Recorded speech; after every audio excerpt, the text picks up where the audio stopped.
Hello, my lovelies. Just getting everything properly sorted, my lovelies. Hello. How are you today? Today we're talking about getting your Saturday night fever strut going in midlife. Well, here's where it gets interesting. Our midlife bodies are changing. Often we feel at odds with our body. We don't like it very much. It's very disappointing. So then we think, okay, all right, I've got to get some movement going on here. I've got to firm up this body. I've got to do something about it. And what I'm telling you happened to me. What we end up doing, because, we're from the West, we pick something that's pound your body. Pound that body into submission. You're in charge of it. Maybe it's cross training. Maybe it's Zumba. Woo! Anyway, it's all very fast, and it's all very push your body, get through to the next level. What ends up happening? It just seems tiresome and tiring, exhausting, and we end up feeling like we can't get through to the next level, and it's flipping awful. You end up feeling worse about your body. There you were. You started to go into this whole thing to get your body buff. And what happens is you end up feeling like worse about your body, and like you can't ever get it buff. I found yoga. That's when things change. Yoga is a different type of movement. It's a type of movement that is more in sync with how we feel in midlife. Now, I see that on your mind. You're thinking, well, it's less than. It's for those who can't do it. Let's clear that up. Clear that up right now. It's different. It's more in sync with where you are in your life, but you can be strong. You can be firm with your midlife body when you do yoga. It's not less than. Let's think of it this way, okay? Maybe it's about your relationships. Maybe it's about your energy. Actually, we're going to talk about it being about your energy. So in the 20s, in your relationship, when you're in your 20s, you fizz around, you run about with a group, maybe often that's what happens. You go to work, you cut out of work, you go to the pub, your relationships are kind of fluid, and, your energy is a little more, shall we say, a sprint energy. Then, maybe it's in your 30s, your life starts to shift often. Maybe you get married, maybe you take on a bigger role at work, maybe you find a passion you're getting into. Often what happens in your 30s is that you're sort of more picky about what you do with your time. Your time's important. You're a little picky about it. And you don't just ad hoc do things. Maybe you want a more intimate friend circle that goes deeper rather than that running about in a gang. And, your energy is shifting to more detailed focus on your life. It's the marathon energy. Okay, so here's where we bring it together, right? When you're young, your energy is a sprint energy. You just go zoom, pow.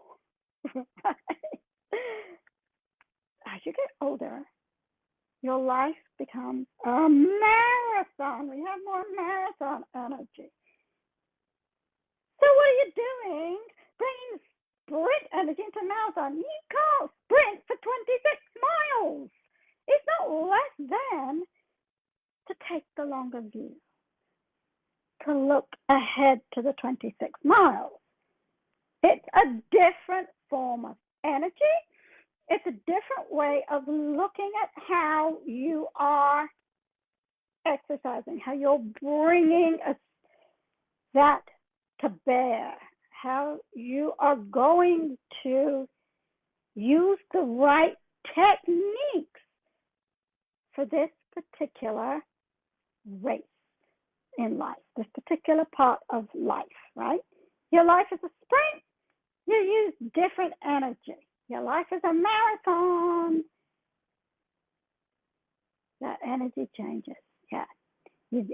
Energy used when you sprint, different from the energy you use for a marathon. Okay, so think of it that way. All right, so we've been talking about the type of exercise that we often go for when we think, oh, I have to do something about my body. It's getting creaky. I have to get it. I have to get it ticking over again. We'll go for that hardcore sprint type exercise, right? More of the circuit training and the pound. Now, yoga, it gives us the marathon approach. Yeah, you're strong. Sprinters are strong. Marathoners are strong. Certainly can be. It's up to you. But you can't be strong sprinting for 26 miles. That doesn't happen. Okay, so yoga, how does it do this? What's its point? Well, this is what I found when I started doing yoga. And this is, we'll take that into how I bring that to midlife and how important it is and how it creates a new vision of yourself. Okay, so when I discovered yoga, I found that the long hold began to give me that mind-body connection, okay? It's the mind-body connection. Yoga gets you working with your body as a team. We trash talk our bodies a lot, don't we? We try to beat them into submission, beating our body into submission. Our body is just supposed to be subservient to us. So, isn't that really good? I mean, it's what we're taught, no blame, what's around us, what we're taught, that whole, I'll sleep when I die. This is what we hear, and this is what we take on, and this is what we do when we circuit train. It's almost punishment. No. Yoga comes from the East. There's a different approach to life and things in the East. So what happens is that those long holds I was talking about, those long holds, boy, do they give you strength. They're actually harder than keeping moving. They get you talking to your body. You start to notice things. Let's use an example here. I have a little video about this that I can link to. So, take downward facing dog. I mean, that's something we know, right? So, as your hands press into the ground in downward facing dog, start to notice how that feels, that connection. And maybe you start to feel a bit more grounded in your life because your hands and your feet are really beginning to be connected to the earth. And that's a really interesting feeling. Then, as you lift your hips even higher to the sky, getting more legs in your back. Suddenly, there's more space in your body. Your body is starting to feel different. You've noticed the grounding, you've noticed the space. So you think, well, that's a bit interesting. So you decide, okay, you gotta be curious and decide to experiment just a little more. Maybe you bend the one knee and then the other, and see how that shifts how you feel in your downward facing dog. I mean, blimey, you're having a conversation with your body. You and your body are talking to each other. Your body's saying, oh, you know what, here's how I'm feeling today. Your legs are saying, oh, that feels quite nice, that stretching out. And maybe your arms are saying, I'm a bit tired today because of all that lifting around we did yesterday, tidying up the attic. You're getting information, and you're getting new information every day. So you've got this whole flipping dialogue going, and that begins to lead you to feeling like you know your body. You start to feel at home in your body again. At home in your body, because you and your body are a team now. You're not pulling apart. And maybe your body's feeling a little less resentful, right? Because it's got things to say on the subject that are relevant, of how you're feeling and how to make the body feel better. It's got things to say to you. So you're feeling more at home in your body. And then, remember that strength we're talking about, the long holds. Yoga makes you feel strong and confident. That type of movement gives you that mind-body connection. And that, in turn,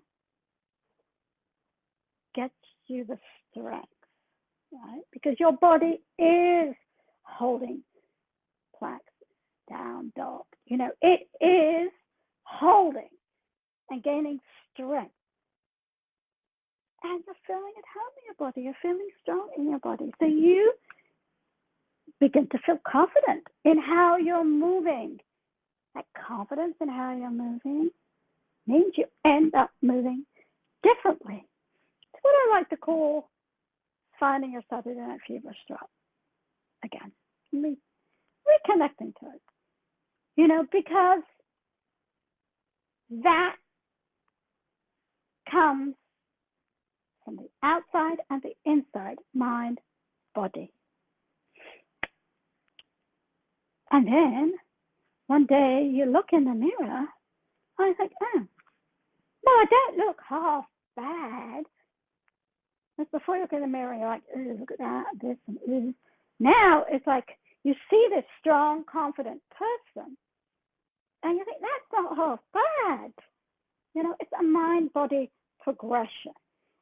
So we've been talking about the physical part. Let's bring in what the mind does.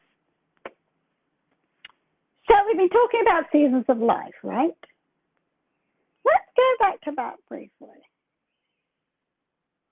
Apparently, the only season of life that can be attractive is youth. Well, that's ridiculous. We've been sold a full-on, ridiculous pop. When you're more mature, you bring a complexity, a nuance, a depth to your looks, to being attractive. You can be gorgeous in every single season of life. And that's the way we're going to talk about it. This is how I like to think about attractiveness in midlife. And looking good and beautiful and wonderful in midlife. Back in the day, movies would have two female leads. They'd have an ingenue and a leading lady. Note, a leading lady. We've moved away from that. Let's talk about that for a moment. The ingenue, dewy, beautiful perfection, but also a bit naive and open-eyed and innocent, right? Strengths and weaknesses. Every season has the things to lean into, the strength, the youthful beauty. But if you're an ingenue, you're a bit naive and innocent as well. That's how they were portrayed. All right. So let's look at the leading lady. She was strong. She was independent. She knew who she was. And she dressed with sophistication compared to the way that an ingenue would dress. She was sophisticated. And she was interesting. She had this amazing, mature attractiveness that comes from the inside as well as the outside. This is what I'm talking about. It's that confidence. It's that feeling of strength. It's that being at home in your body. It's knowing that your attractiveness has a fascinating depth to it that it never had when it was 20. When it was 20, it had the, no wrinkles, but now it's got depth, different. Again, not worse, not bad necessarily, but different. So this is what yoga does, my lovelies. This is what yoga does. It'll get you that strut back, that feeling of, oh, I am strong in my body and I bring that confidence and attractiveness to the table. Yeah, I'm not less than. Of course not. Poppycock. The problem is buying into it, right?